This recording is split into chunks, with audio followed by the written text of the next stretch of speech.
Now in this video I will explain how an operational amplifier works, what this component actually is, how it works, why it's so important in electronics, and also how it can be used to compare two voltages with each other and how to switch the output of the op-amp, the operational amplifier, on and off depending on the comparison result. We will look at the equivalent circuit of the op-amp, I will explain what the term comparator means, and finally I will show you how to switch an LED on and off with an op-amp simulation software. And as always, if you have any questions, simply drop them down into the comment section. And now enjoy the video. Now the major goal of this module is to get to know the op-amp briefly and learn how to switch the light emitting diode using a circuit simulation software when the potential difference at the inputs of the op-amp is larger than 0. The first part is going to be to look into the details of the op-amp and also what it's used as a comparator, and then secondly to do this actual simulation as an LED switch.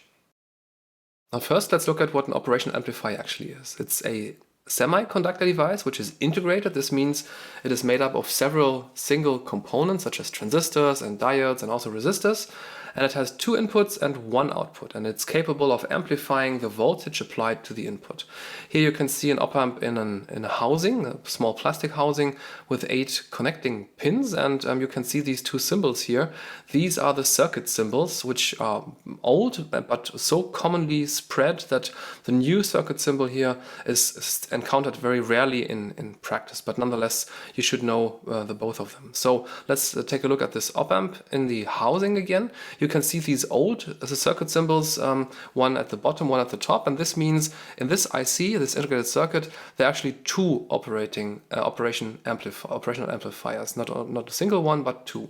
And these here are the entrances, the input pins, and this is the output pin. And at the top here, it's the same with these 3 pins here. So we have this plus sign here, we have the minus sign here.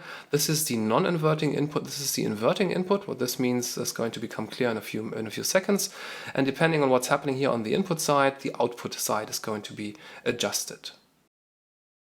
Now what you can see here is the equivalent circuit of the op-amp. It can also be represented by these 3 components here inside.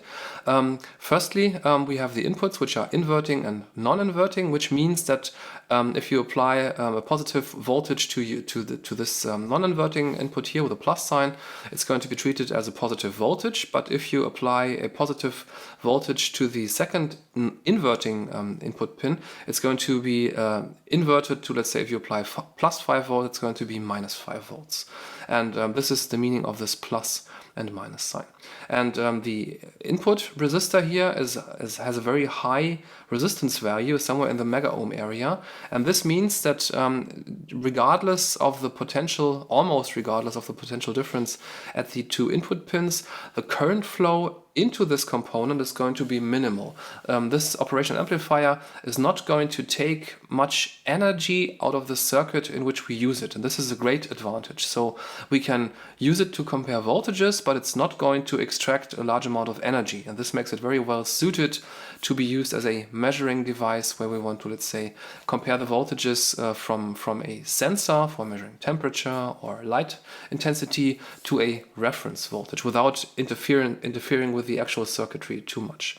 And the output resistance, on the other hand, Rout, has a low ohmic value, and this is also coupled here to this power source, and this stands for the fact that the input voltage is magnified and piped to the output pin. This means that if you have, let's say, a voltage signal on the input side, this voltage signal, or the difference between these 2 pins here, is going to be magnified and mirrored to the output pin of the operational amplifier.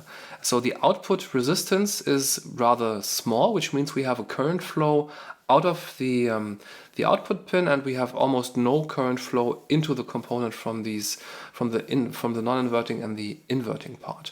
These 2 connectors here, plus UB and minus UB, these are for supplying the operational amplifier with sufficient power.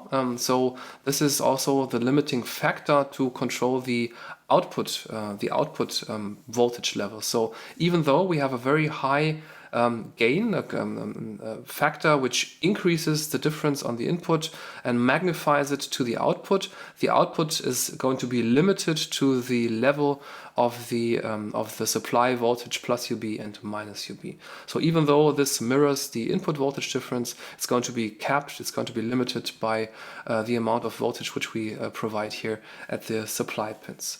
And this amplification factor, this gain factor, is a central parameter of the operational amplifier, and it's a factor which is much larger than with a transistor, which also amplifies the current flow, the base current flow to the collector emitter current flow. Here in this case, it's really a tremendous gain factor which we have with the operational amplifier. And in case we connect the output to the input, we can create a feedback loop, and this feedback enables a wide range of applications for this operational amplifier. And this is something we're going to investigate in future videos. For now, we are not feeding back the output to the input. We're going to use it in this base mode where we connect something to the input and evaluate the output. Now what you can see here is the characteristic curve of the operational amplifier without feedback. We have the output voltage. We have the voltage difference at the input, so UE equals U1 minus U2. And we have this saturation point here where the output voltage is capped, is limited to the supply voltage UB, both on the positive as well as on the negative end. Let's run some numbers here. Let's say the voltage at one input pin is 3 volts, the voltage on the other input pin is 3.1 volts, and the supply voltage is going to be 12 volts, and the gain factor G is in the area of around 10 to the power of 6. And this means the voltage difference on the input is 0.1 volts. The voltage at the output is the gain factor multiplied with the input voltage, which in this case is 100,000 volts. But this is only obviously a theoretical value, simply because we cannot generate 100,000 volts from nothing. It's going to be capped, it's going to be limited by the supply voltage. So the output voltage in this case here is going to be only 12 volts. And in practice, the output voltage is even also smaller than the supply voltage, maybe 11 volts, something like this. And most OpAmp applications, as I stated before, they work with feedback loops, but one exception, which we're going to investigate more closely here, is the so-called comparator, which compares the inputs and accordingly controls the output voltage here. Now a comparator is an OpAmp mode of operation in which we compare two input signals, which we can see here on the left, the blue one and the red one, and they are compared in a binary manner, which means depending on the result of the comparison, the output here in green is either maximum, that means at the supply voltage level, or it's minimum, which means 0 volts. And you can see these three signals here. The blue signal is the curve which is fed into the non-inverting input.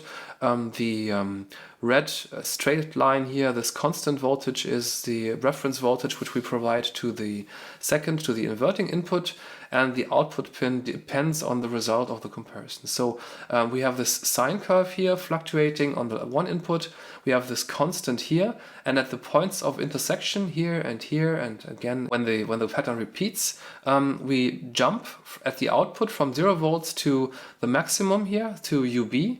And then as soon as we fall below this comparison threshold, as soon as the results become negative again, we jump back to 0 again, until the point in time when this comparison again yields a positive result. So that's the behavior of this comparator. It's switched on as soon as the results become positive of the comparison, and it's switched off again as soon as the comparison results become 0 or negative. Now let's look at a small simulation here. You can see the input voltage on the non-inverting pin, which is 1 volt, 2 volts, 3 volts. Here's 3 volts on the other pin, and as soon as this voltage exceeds the voltage here at the bottom, the LED here on the right, which is triggered by this transistor switch which we have talked about in the last video, is switched on. So we can simply use this operational amplifier, compare the two input voltages here, and trigger the output accordingly. Now, if you have any questions regarding this brief introduction into the area of operational amplifiers, don't hesitate to drop me a comment in the comment section down below. In the next video, we're going to look at a more thorough hands-on experiments with the operational amplifier. So if you want to watch this, make sure to check it out as well. I wish you a nice day now. See you next time here on The Fearless Engineer.